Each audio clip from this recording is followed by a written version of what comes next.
Praise the Lord. എല്ലാ ദൈവമക്കളെയും യേശു ക്രിസ്തുവിൻ്റെ നാമത്തിൽ വന്ദനം ചെയ്യുന്നു. ദൈവം നിങ്ങളെ ധാരാളമായി അനുഗ്രഹിക്കട്ടെ.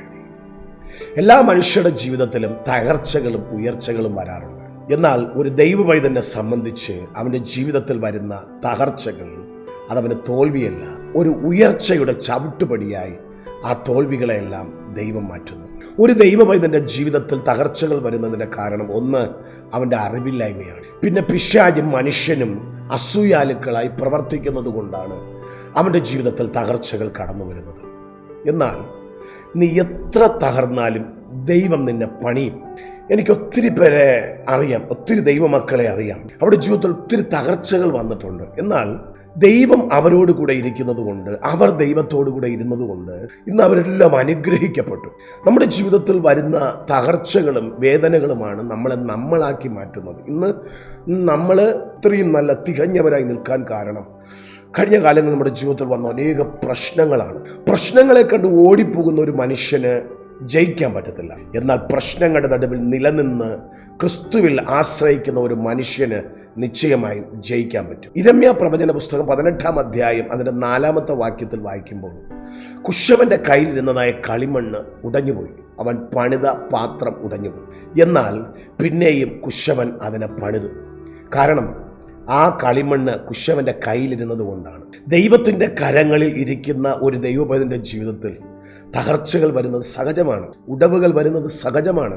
എന്നാൽ അവൻ പിന്നെയും ദൈവത്തിൻ്റെ കരങ്ങളിൽ അവനെ പൂർണ്ണമായി അർപ്പിക്കുമ്പോൾ, അവൻ സമർപ്പിക്കുമ്പോൾ ദൈവം അവനെ പണിതെടുക്കും. ഇയ്യോബിനെ കുറിച്ച് നമുക്കറിയാം. ഇയ്യോബിൻ്റെ ജീവിതത്തിൽ വന്ന തകർച്ച, സാത്താൻ ഇയ്യോബിൻ്റെ ഉയർച്ചയിൽ അസൂയാലുവായി ദൈവത്തോട് അനുവാദം ചോദിക്കുന്നു. അവനെ തകർത്ത് കഴിഞ്ഞാൽ അവൻ നിന്നെ ദൂഷിച്ചു പറയും. എന്നാൽ ഇയ്യോബിന്റെ മേൽ ഒരു വിശ്വാസമുള്ളത് കൊണ്ട്, എന്നെ ദൂഷിക്കുകയില്ല എന്നൊരു വിശ്വാസം ദൈവത്തിനുള്ളത് കൊണ്ട് തകർച്ചയ്ക്ക് ഏൽപ്പിച്ചു കൊടുത്തതായിട്ട് നമുക്ക് കാണുവാൻ കഴിയുന്നു. എന്നാൽ ഇയ്യോബിന്റെ ജീവിതത്തിൽ നോക്കിയ ഭയങ്കരമായി തകർന്നിട്ടും ഇയ്യോബ് ദൈവത്തോട് കൂടെ ഇരുന്നത് കൊണ്ട് ഇയ്യോബിന്റെ ജീവിതം പണിയപ്പെട്ടു. പത്രോസിന്റെ ജീവിതത്തിൽ വന്ന ഒരു തകർച്ച, രാത്രി മുഴുവനും പത്രോസ് അധ്വാനിക്കുക, അവന് ഒന്നും ലഭിച്ചില്ല. എന്നാൽ അവൻ യേശുവിൻ്റെ വാക്കിന് വലയിറക്കാൻ തയ്യാറായതുകൊണ്ട് അവൻ പ്രതീക്ഷിച്ചതിലധികം നന്മ അവൻ്റെ ജീവിതത്തിലുണ്ടായി. നമ്മുടെ ജീവിതത്തിലും ഇങ്ങനെയുള്ള ചില ഉടവുകൾ വരാറുണ്ട്. നമ്മൾ അധ്വാനിക്കുന്നതിനുള്ള ഫലം നമുക്ക് ലഭിച്ചില്ല എങ്കിൽ, നമ്മുടെ ബിസിനസ്സിൽ നമുക്ക് അതിനേറ്റ പ്രതിഫലം ലഭിച്ചില്ല എങ്കിൽ, നമ്മൾ ചെയ്യുന്ന കാര്യങ്ങൾ തോൽവികൾ നമുക്ക് കാണുവാൻ കഴിഞ്ഞാൽ നമ്മൾ ഒത്തിരി തകർന്നു പോകാറുണ്ട്.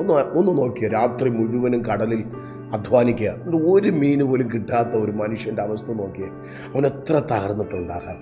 എന്നാൽ അവൻ്റെ അടുക്കലേക്ക് യേശു വന്നിട്ട് പറയുക, നിൻ്റെ തോൽവികളൊക്കെ മറന്നിട്ട്, നിൻ്റെ ഈ ഭാരങ്ങളൊക്കെ മറന്നിട്ട് നീ ആഴത്തിലേക്ക് വലയിറക്ക്.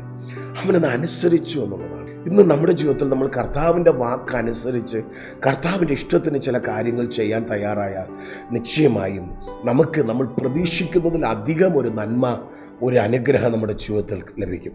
എന്നാൽ പത്രോസിൻ്റെ ജീവിതത്തിലും പിശാച് അനുവാദം ചോദിച്ചു തകർത്ത് കളയുവാൻ. എന്നാൽ ദൈവം പറയുക, പിശാച് നിന്നെ പലവട്ടം തകർക്കുവാൻ അനുവാദം ചോദിച്ചു, എന്നാൽ നിന്റെ വിശ്വാസം നഷ്ടപ്പെട്ടു പോകുമെന്ന് കരുതി ഞാൻ ഏൽപ്പിച്ചു കൊടുത്തില്ല എന്നാണ്. എന്നാൽ യേശു ഒരിക്കൽ പത്രോസിനോട് ഇങ്ങനെ പറഞ്ഞു, കോഴി കൂകുന്നതിന് മുമ്പ് 3 വട്ടം നീ എന്നെ തള്ളിപ്പറയും. എന്നാൽ പത്രോസിൻ്റെ ജീവിതത്തിൽ അങ്ങനെ സംഭവിച്ചു. എന്നാൽ പത്രോസ് തകർന്നു പോയില്ല. അവൻ്റെ ഉടവും കരച്ചിലും അനുതാപവും അവൻ യേശുവിൻ്റെ അടുക്കിലേക്ക് പിന്നെയും മടങ്ങി വന്നതുകൊണ്ട് അവൻ ദൈവത്താൽ പ്രയോജനപ്പെടുന്ന തികഞ്ഞ ഒരു അപ്പോസ്തലനായി മാറി. ദൈവമക്കളെ, തകർച്ച വരുന്നത് ഒരു തോൽവിയല്ല കേട്ടോ. എല്ലാവരുടെ ജീവിതത്തിൽ അങ്ങനെ വരാറുണ്ട്. നമ്മൾ പ്രതീക്ഷിക്കുന്നത് പോലെ തന്നെ എല്ലാ കാര്യവും നടക്കണമെന്നില്ല. എന്നാൽ നീ യേശുവിൻ്റെ കൂടെയാണെങ്കിൽ, നീ യേശുവിനെ സ്നേഹിക്കുന്ന ഒരു ദൈവപൈതലാണെങ്കിൽ, നീ എത്ര തകർന്നാലും ദൈവം നിന്നെ പണിയും. കാരണം നീ ക്രിസ്തു എന്ന തലയോളം ഉയർന്നിരിക്കുന്നത് ക്രിസ്തുവിന് ഇഷ്ടമാണ്. ദൈവം നിന്നെ അനുഗ്രഹിക്കട്ടെ. ആമേൻ.